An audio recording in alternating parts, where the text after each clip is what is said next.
Join me. Perhaps you may be able to help solve an unsolved mystery.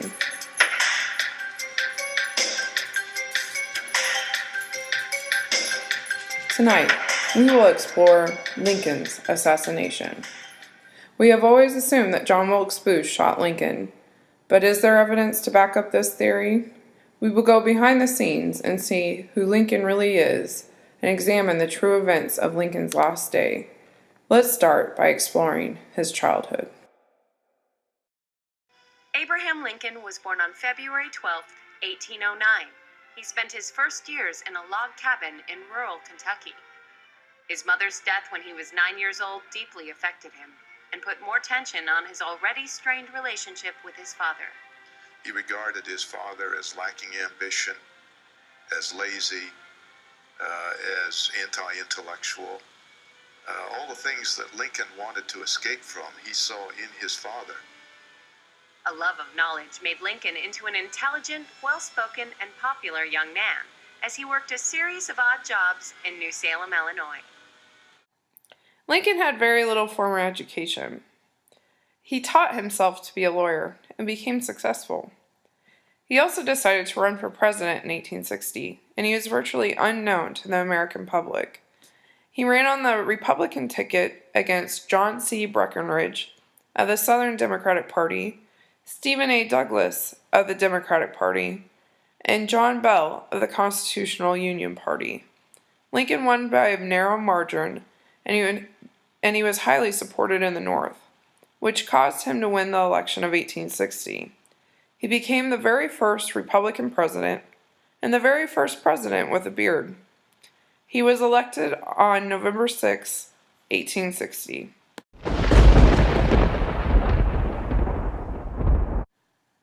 The reason that so many people hated Lincoln after the election of 1860 was mainly over the issue of slavery. Even though during the election, Lincoln promised not to do anything to prevent slavery from being legal in the South, he did say that all new states that would be admitted into the Union would no longer be slave states.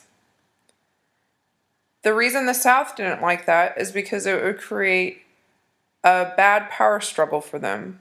There would be an uneven amount of slave states versus free states, which for the longest time they had tried to keep even, which would give the North more power than the South. Lincoln's presidency was defined by the Civil War. The first shots of the Civil War were fired at Fort Sumter on April 12, 1861. Throughout Lincoln's presidency, he would receive several death threats.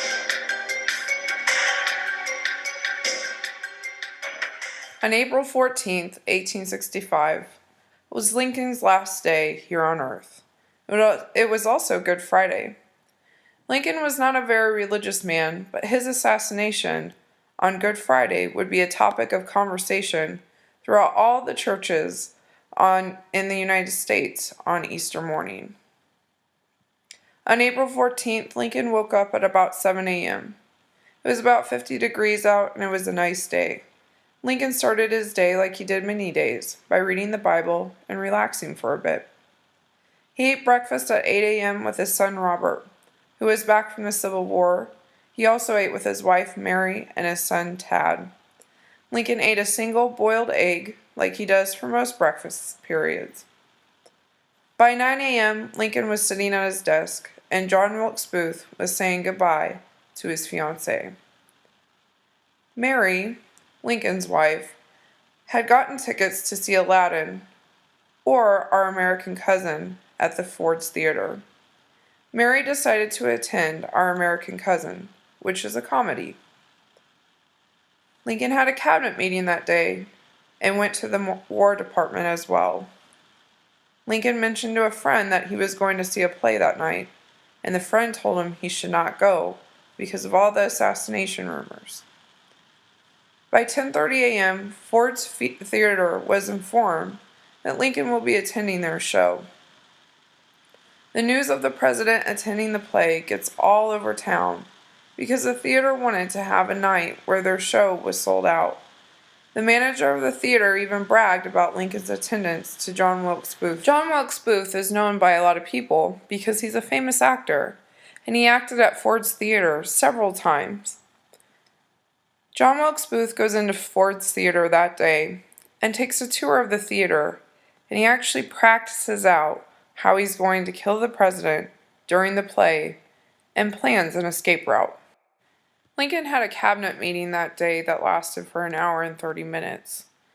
General Ulysses S. Grant was supposed to attend the play with Lincoln that night, but he backed out. Grant's wife hates Mary Todd Lincoln, and she did not want to go to the play. She wanted to go home. At 3:30, Lincoln tells his bodyguard, and I quote, "I believe there are men who want to take my life, and I have no doubt that they will do it." Lincoln also mentions to his bodyguard that he does not want to even go see the play that evening. Lincoln has a last-minute meeting, then he meets his wife Mary for a carriage ride around Washington, D.C. At 7 p.m., Lincoln and his family eat dinner together. Lincoln's security guard advises Lincoln not to go out to the play or to go out at night. Lincoln's normal security guard, William Crook, will be replaced by a guy with the last name Parker, who's known for being a drunk. When William Crook tells Lincoln good night that evening, Lincoln says goodbye, when usually Lincoln says good night. John Wilkes Booth had decided that he was going to kill Lincoln that evening, during the funniest part of the play. At 8:25 p.m., Lincoln and his wife make it to Ford's Theater. They make it for the second act of the play. When Lincoln arrives, the orchestra director, William Withers, stops the play and they play Hail to the Chief when Lincoln arrives. John Parker, Lincoln's worthless security, decides to go to the bar and have a drink, leaving Lincoln unguarded. Lincoln's driver was outside taking a nap. At 10:07 p.m., John Wilkes Booth walks into Ford's Theater. Booth plans on saying, "Sic Semper Tyrannis," after he shoots the president and jumps onto the stage. This Latin term translates to mean, "thus always to tyrants." At 10:15, Lewis Powell has broken into the Secretary of State Seward's household and stabs him several times. Powell also stabs William H. Seward, who is the son of the Secretary of State. Powell leaves the house and he's spotted by Eric Hansel. Powell also stabs Eric Hansel. At this time, George Azerodt is supposed to be killing the Vice President, Andrew Johnson. But instead of going and killing the president, he decides to go out and get drunk instead. At 10:15 p.m., John Wilkes Booth hears the funny line in the play, and then he comes up behind Lincoln and he shoots him in the back of the head.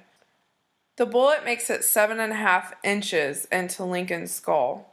At the time of the shooting, Lincoln was leaning forward to smile at the crowd, and Mary Todd Lincoln was laughing at the play. Booth jumps down onto the stage and breaks his ankle in the process. The crowd recognizes him because he's a famous actor.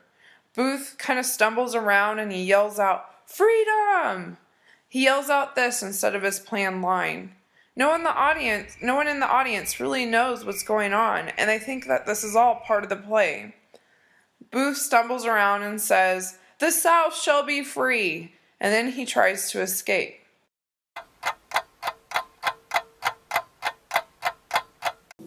Who are you?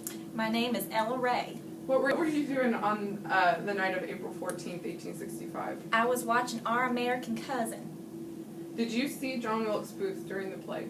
Yes. Where did you see him? I saw him walking up the stairs to the presidential booth. What happened on the night of April 14th? We were attending the play Our American Cousin, and we were sitting with the President of the United States. Who did you see kill President Lincoln on the night of April 14th? We saw John Wilkes Booth, and my fiance tried to stop him, but he stabbed both of us. Okay.